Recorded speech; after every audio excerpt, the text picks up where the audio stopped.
If a teacher has believed in you more than you believe in yourself, then this is the day to thank them, because that belief can change a life.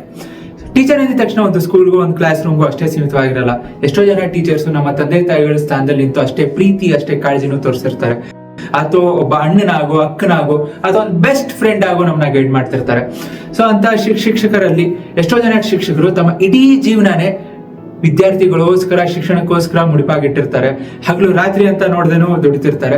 So ಕೇರಳದಲ್ಲೂ ಅಂತ ಒಬ್ರು teacher ಪ್ರತಿದಿನ ನದಿನ ದಾಟ್ಕೊಂಡು ಈಜೋಡ್ಕೊಂಡು ದಾಟಿ ಪಾಠ ಮಾಡಿ ಬರ್ತಿದ್ರು. ಡೆಲ್ಲಿಲೂ ಅದೇ ರೀತಿ ಒಬ್ರು ಶಿಕ್ಷಕರು ಬಡ ವಿದ್ಯಾರ್ಥಿಗಳಿಗೆ ಫ್ರೀ ಆಗಿ ಎಜುಕೇಶನ್ ಕೊಡ್ತಾರೆ. ಅಂಡ್ ಭೋಪಾಲ್ದಲ್ಲಿ ಇನ್ನೊಬ್ರು ಅಂಗವಿಕಲ ಶಿಕ್ಷಕರು, ಸಾರಿ ನಾನು ಅಂಗವಿಕಲರನ್ನ ನಾ ಎಂತ ಹುಚ್ಚ. ಸೊ ಅಂತ ಶಕ್ತಿಶಾಲಿ ವ್ಯಕ್ತಿ ತಮ್ಮಲ್ಲಿ ನ್ಯೂನತೆ ಇದ್ರೂ ಸಹ ಪ್ರತಿದಿನ 150 ವಿದ್ಯಾರ್ಥಿಗಳ ಪಾಠ ಮಾಡೋದಷ್ಟೇ ಅಲ್ದಿರ ಅವರಿಗೆ ಅಡಿಗೆನೂ ಮಾಡ್ತಾರೆ ಅಂಡ್ ಅವ್ರನ್ನ ನೋಡ್ಕೊಂತಾರೆ. ಸೊ ಅಂತ ಸಾಕಷ್ಟು ಉದಾಹರಣೆಗಳಿವೆ ನಮ್ಮ ಭಾರತದಲ್ಲಿ.